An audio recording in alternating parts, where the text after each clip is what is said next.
Welcome back yet again, everyone. This is part 4 of our Chapter 19 lecture series for your textbook, Give Me Liberty by Dr. Eric Foner. This section is entitled, Who is an American? The focus question for this section is, how did the war affect race relations in the United States? Those of you who took American History 1 with me may recall our discussion of the concept of race in American history and how, for much of American history, that concept was an amorphous and ever-evolving concept, particularly when it came to ideas of whiteness and who should be included in the broader umbrella of white people and who should be excluded from that classification. And in the early 20th century, the race problem, particularly the issue surrounding ethnicity and whiteness, became one of the most significant issues of social and political discourse, and significant tensions arose from the country's increasing ethnic diversity in this period. And this idea of the race problem in the early 20th century was referred to in political and social discourse far more than black and white relations. Immigrant races included Anglo-Saxons, Hebrews, Southern Italians, and numerous others. And the issue was always surrounding who among these immigrant groups should be classified as white and who should be excluded from that classification. Some of these groups, like Anglo-Saxons, were welcome into that broader classification of white people. Others, like Hebrews, also known as the Jewish people, it took a lot longer time for them to be accepted into that broader classification. In the early 20th century, some people worried that the influx of immigrants and the low birth rate of native white women threatened the very core of American society and culture. The race problem in American social and political discourse in the early 20th century helped to foster the rise and perpetuate support for a new science known as eugenics in this period. And essentially, eugenicists studied the alleged mental characteristics of different groups or races of people. And they used these studies to justify a scientific basis for a hierarchy of races, with certain groups deemed more developed and certain groups deemed less developed than others, and use this scientific basis for a hierarchy of races as a justification for certain social and political programs designed to limit the ability of certain groups of people on the lower end of that scale from not only participation in society, but even the right to exist in society to start with. And both racism and classism was at the core of this eugenics movement, as poverty was one of those signs of one being a part of a group that was at the lower end of that social hierarchy. Of course, this new science helped to fuel anti-immigrant sentiments, as many of the immigrants coming into the United States were deemed to be part of races that were at the lower end of that racial hierarchy, according to this new science of eugenics. And eugenics helped to promote the popularity of sterilization laws in many states in the United States. And essentially what sterilization laws were designed to do was to limit the populations of certain groups of people that were deemed so-called degenerate races that were at the lower end of that scientific scale of racial hierarchies. And the hope was that by limiting those populations, slowly, eventually, over time, those populations could be eliminated from the broader American society, thus improving the genetic makeup of the American race as a whole, and thus improving the potential for progress and advancement of the American race and human civilization in general.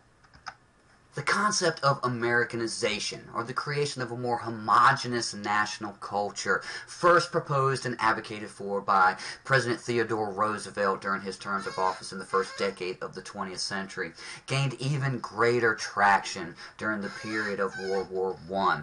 And essentially the idea that undergirded the concept of Americanization, or the creation of this more homogeneous national culture, was that by doing so, it would provide the basis for a more stable American society, and particularly more stable American political relations. This was the period when the idea of the United States as a melting pot of various cultures first came into being. And it was out of this melting pot that emerged a unique and distinct American culture.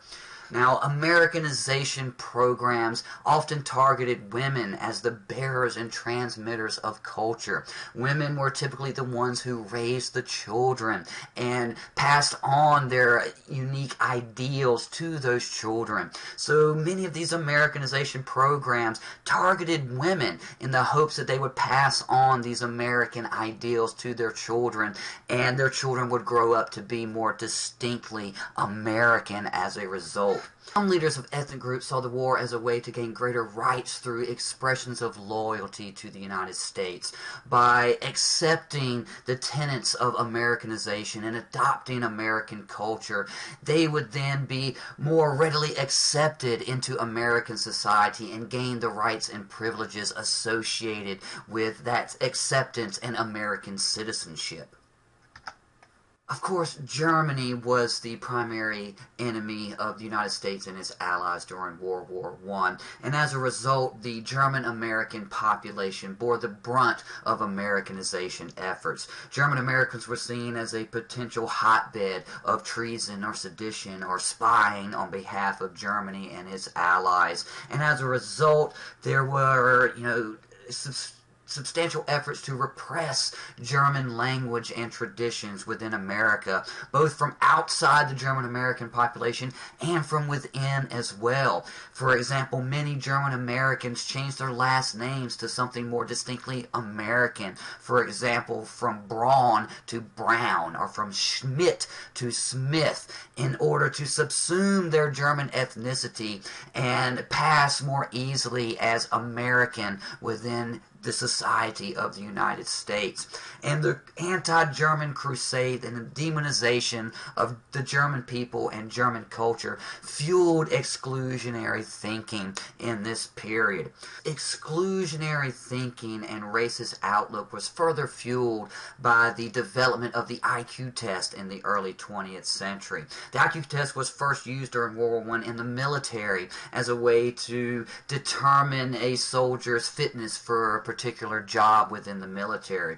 But it quickly spread through society, and eugenicists in particular latched on to the use of the IQ test as further evidence to support their so-called scientific, racial, and social hierarchy. And in general, these IQ tests were, of course, geared more towards the educated people. So generally, African Americans and immigrants who were usually not as educated as their white American or Western European counterparts did poorly on these IQ tests, which again added fuel to these ideas that African Americans and certain immigrant groups were part of what could be termed these degenerate races that needed to be brought up to the level of civilization or even eliminated from society altogether. Americanization programs promoted this concept of the melting pot, but this was not extended to those who fell outside of this growing umbrella of those who could be classified as white people. Those that fell outside of this umbrella included such groups as Mexicans. The war did bolster the growth of the Mexican population in the Southwest, as many Mexican immigrants came up into the region to fill vacant agricultural jobs in the period. Progressives of the era viewed them as eligible for these Americanization programs. but segregation was continually maintained by both law and custom. And for much of the early 20th century and even beyond, Mexicans faced discrimination in the Southwest and the western United States, and even lynching on some occasions. Puerto Ricans was another one of these groups that fell outside of the umbrella of white people. They had American citizenship, but because Puerto Rico was not a state, they were not able to vote for president, and they had no representation in Congress. But because of their citizenship, they were subject to the military draft. Asian Americans were another group that fell outside of this umbrella of whiteness, and Asian American immigration was further restricted in this period. The Gentlemen's Agreement of 1907 between the United States and Japan effectively ended Japanese immigration into the United States. And by 1913, California had barred all Asians from owning or leasing land. This period also saw the further solidification of segregation in the South and the color line in general in American society. African Americans were excluded from nearly every progressive definition of freedom. They had little access to industrial freedom and earned extremely low wages in general. Progressives were largely indifferent to the black condition and most accepted segregation as natural and equitable. The 19th Amendment did not challenge state-level voting laws that disenfranchised black women. And President Woodrow Wilson, who originally was from the South, as a matter of fact, went to school here in North Carolina, segregated government offices at the federal level for the first time, and even premiered the film Birth of a Nation at the White House, which was a infamous film by D.W. Griffith that celebrated the rise of the Ku Klux Klan in the South. Despite the popularity of some African American intellectuals, such as Booker T. Washington, who advocated that African Americans should learn to accept and live with the policies of segregation, not all African American intellectuals and leaders took these issues lying down. A great example of this is W.E.B. Du Bois. Du Bois believed that educated African Americans must use their education and training to challenge inequalities, and he helped to put together what was known as the Niagara Movement in 1905. This was a meeting of leading African American intellectuals and leaders that called for the restoration of the vote, an end to segregation, and for economic and educational equality. This period also saw the establishment of the National Association for the Advancement of Colored People, the NAACP, which launched a struggle for the enforcement of both the 14th and 15th Amendments in American politics and society. The wartime language of freedom utilized in much of the American propaganda surrounding the war inspired new hopes for radical racial change among African American activists in the period, like W.E.B. Du Bois. Du Bois called for African Americans to enlist in the army to justify claims for equality, which echoes similar situation during the Civil War, where African American participation in that war on the side of the Union was used as justification for the spread of African American rights after that war. However, closing the ranks around these new language and rhetoric of freedom did not bring significant gains for the African American population during World War I. There was segregation in the Army, and African Americans were barred completely from the Navy. The race issue in the United States and the phenomenon of the Great Migration saw a corollary increase in racial violence in the period, both in the North and the South. Violence in the North stemmed from a growing black presence and their demands for change in Northern society, which was countered by a conservative streak within Northern society that resented the growing African American presence in the region. Violence in the South also manifestly increased in the period, and this was particularly evident in the growing lynching of black veterans in the South, who tried to exert their rights based on and justified through their their military experience and service in World War I. The worst race riot in American history occurred in Tulsa, Oklahoma in 1921, where essentially an entire African American neighborhood, both homes and businesses, were burned to the ground by an angry white mob, and dozens, and if not hundreds, of African Americans were killed in the ensuing violence. World War I also kindled a new spirit of militancy among a certain segment of the African American population, particularly African American soldiers returning from World War I. And this new militancy was exemplified in the rise in popularity of a new African American leader by the name of Marcus Garvey and his Universal Negro Improvement Association.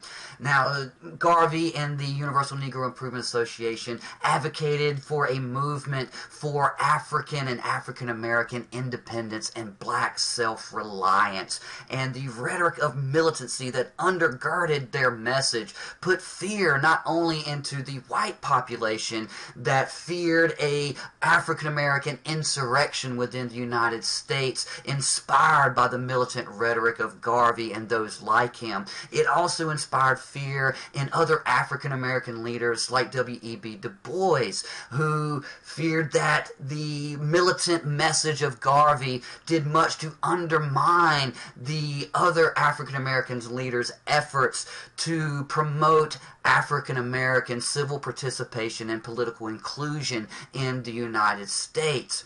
Du Bois and other black intellectuals viewed Garvey as nothing more than a demigod and excoriated him in the American or the African American press at the time. However, Garvey did manage to acquire a substantial following within the United States, and this demonstrated a sense of betrayal within many black communities over issues of segregation and political and social exclusion.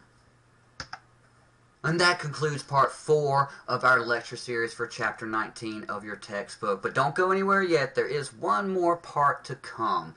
Until then, study hard, and I'll see you soon.